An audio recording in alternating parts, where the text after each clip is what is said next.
నీ ఊరు నడిబొడ్డులో చూసుకుందామా? ప్లేస్ నువ్వు చెప్పినా సరే, నన్ను చెప్పమన్నా సరే, టైం నువ్వు చెప్పినా సరే, నన్ను చెప్పమన్నా సరే, ఎక్కడైనా సరే, ఎప్పుడైనా సరే, మంది మార్బలంతో వస్తావో, బంధు బలగంతో వస్తావో, 10 మందితో వస్తావో, 10 సార్లు వస్తావో చెప్పు.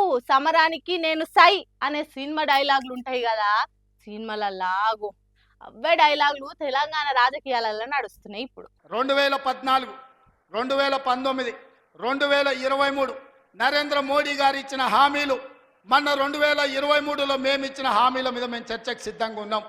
నేను మా దామన్న మేము ఇద్దరం వస్తాం. కిషన్ రెడ్డి గారు, బండి సంజయ్ మీరు ఇద్దరు రాండి. బీఆర్ఎస్ నుంచి వాళ్ళని కూడా తండ్రి కొడుకులు వస్తారో, మామ అల్లుడు వస్తాడో, బావ బామార్ది వస్తాడో, ఎవడో ఒకడు వాళ్ళని కూడా రాని చర్చ పెడదాం, బజార్లో పెడదాం, అంబేద్కర్ చౌరస్తాలో పెడదాం. రండి, ఎవరు వస్తారో రండి, తేల్చుకుందాం. మీరేం చేసిండ్రో మేమేం చేసినామో చెప్పుకుందాం రండి అని సీఎం రేవంత్ రెడ్డి సవాల్ ఇచ్చిరిండు. ఇక దానికి ప్రతిపక్ష పార్టీ బీఆర్ఎస్ పార్టీ లూకుంటారా? Car party working president KTR Revanth రెడ్డికి ప్రతి సవాల్ ఇచ్చిరిండు. రేవంత్ రెడ్డి రంకెలేసుడు, చర్చకు రా, ఇదిరా అదిరా ఇవి కాదు. దమ్ముంటే చేతనైతే అసెంబ్లీలో పెట్టు చర్చ. రాష్ట్రం మొత్తం చూస్తుంది, పెట్టు. 2 రోజులు పెట్టు, మైక్ కట్ కాకుండా చూడు. దమ్ముంటే నీకు స్పీకర్ను నువ్వు డిక్టేట్ చేసి, స్పీకర్కు కనుసైగల ద్వారా శాసించి ప్రతిపక్షం గొంతులు నొక్కుడు కాదు. దమ్ముంటే 38 మంది సభ్యులు మేమున్నాం. దమ్ముంటే మా సంఖ్యకు సరిపడే విధంగా మాకు టైమింగ్ అక్కడ అసెంబ్లీలో 4 కోట్ల ప్రజల ముందు నీ బట్టలు ఇప్పుతాం. చలో ఇక పెట్టు రచ్చ. ఎంతసేపు పెడతావో పెట్టు, ఎంతసేపు మాట్లాడతావో మాట్లాడు. నిండు అసెంబ్లీలో ఎవరేం చేసిండ్రో చర్చించుదాం. మైకులు కత్తరించకుండా మేము మాట్లాడేది తెలంగాణ రాష్ట్రానికి తెలిసేటట్టు ఛాన్స్ ఇయ్యి, అప్పుడు చెప్తాం మేమేందో మీరేందో అన్నట్టు సవాల్ చేసిండు కేటీఆర్. సీఎం రేవంత్ రెడ్డి సభలు పెట్టి ఎన్నికల పోటీ గురించి చెప్పిన ముచ్చట ఉంది కదా. మీరు రాండి. ఏ ఊర్లో అయితే ఇందిరమ్మ ఇండ్లు ఉంటాయో రేపు సర్పంచ్ ఎన్నికలలో మేము ఓట్లు అడుగుతాం. ఏ ఊర్లో మా ఇందిరమ్మ ఇండ్లు లేవో మేము ఎన్నికల్లో పోటీ చేయం. నువ్వు నీ డబుల్ బెడ్రూమ్ ఇండ్లు ఉన్న ఊర్లలోనే నువ్వు పోటీ చేయాలి. నీకు దమ్ముందా? గట్టి ఊపిరి బిగబట్టి మైకులు వలిగిపోయేటట్టు CM Revanth Reddy double bedroom ఇళ్ళ ముచ్చట ముందటేసుకొని సవాల్ ఇస్తే దానికి కేటీఆర్ ఏమన్నాడంటే, మేము కూడా ప్రతి సవాల్ చేయొచ్చు, ఏముందన్న రాష్ట్రంలో రైతు రుణమాఫీ ఎక్కడ 100% అయిందో ఏ ఊళ్ళే ఆ ఊళ్ళే మేము పోటీ చేస్తాం, మేము పోటీ చేయండి. ఎక్కడన్నా ఒక ఊరు చూపెడతావా? కొండారెడ్డిపల్లిలో అయిందా 100%? కొడంగల్లో అయిందా? మీ అత్తగారు ఊళ్ళో అయిందా? ఎక్కడైంది? నేను కూడా అనొచ్చు, రైతు బంధు మొత్తం పెడితే ఆడ పోటీ చేద్దాం అనొచ్చు, తులం బంగారం ఇస్తే పోటీ చేయ అనొచ్చు, నెలకు 2500 ఇచ్చిన మహిళలను ఓటు అడుగు అని నేను కూడా అనొచ్చు, నెలకు 4000 ఇచ్చిన ముసలోళ్ళే మాత్రమే ఓటు అడగాలి, 2000 ఉన్నోళ్ళంతా మాకేయాలని నేను కూడా అనొచ్చు.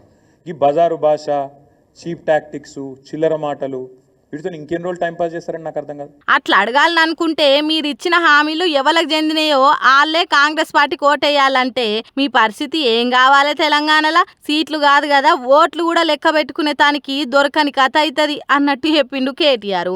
అంతేకాదు తెలంగాణ తెల్లగా అయ్యేదానికి కేసీఆర్ సర్కార్ ఏమేమి చేసిందో అన్ని లెక్కలతో సహా చెప్పుకొచ్చిండు కేటీఆర్. తెలంగాణను మాకు కాంగ్రెస్ అప్పచెప్పినాడు.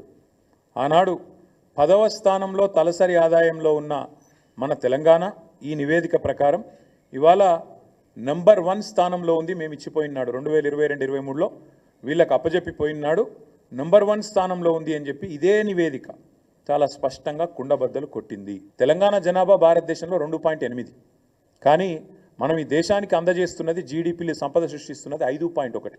అంటే మనకు కేంద్ర ప్రభుత్వం ఇస్తున్న దానికంటే మనం కేంద్రానికి ఇస్తున్నది దాదాపు డబల్ అనే మాట ఈ నివేదిక ద్వారా నేను మీకు గుర్తు చేస్తా ఉన్నా. అంటే గుజరాత్ను కూడా తలదన్ని ఇవాళ తెలంగాణ 10 ఏళ్లలో ఎక్కడి నుంచి ఎక్కడికి 5 లక్షల కోట్ల నుంచి 15 లక్షల కోట్లకు జిఎస్డిపి పెరిగింది. ఆనాడు ఐటీ రంగంలో మొత్తం మీరు దిగిపోయినాడు, మాకు అప్పచెప్పినాడు. ఐటీ రంగంలో ఈ రాష్ట్రంలో ఉద్యోగులు 3,23,000, మేము దిగిపోయినాడు 10 లక్షలు, అంటే 3 రెట్లు. అటు వ్యవసాయం పెరిగింది, ఇటు ఐటీ పెరిగింది. ఓ ఇట్లా తెలంగాణ ఎట్లా డెవలప్ అయింది, ఎంత కష్టపడితే అప్పుడు అట్లున్న తెలంగాణ ఇట్లయిందనేది కాంగ్రెస్ సర్కార్ విడుదల చేసిన నివేదికని చదివినిపించిండు కేటీఆర్ సారు. దీని మీద అసెంబ్లీలో చర్చ చేద్దాం రా, దమ్ముంటే రా అన్నట్టు మాట్లాడిండు. కేటీఆర్ సారే కాదు, హరీష్ రావు సార్ అయితే ఏడ చర్చ పెడితో పెట్టు, నేనొస్తా. అంబేద్కర్ బొమ్మ కాదు, నీ ఇంటికాడ పెట్టినా నేనొస్తా. తెలంగాణ అభివృద్ధి మీద చర్చ జరిపేదానికి నాకు ఎక్కడైనా పర్వాలేదు, దమ్ముంటే డేటు టైము చెప్పు, ఒక్కనే రమ్మన్నా వస్తా అన్నట్టు సవాల్ ఇస్రిండు. మరి చూడాలి ఈ చర్చల ముచ్చట, ఈ దమ్ము ధైర్యాలు చూపించుకునే ముచ్చట ఎంత దాకా పోతుందో.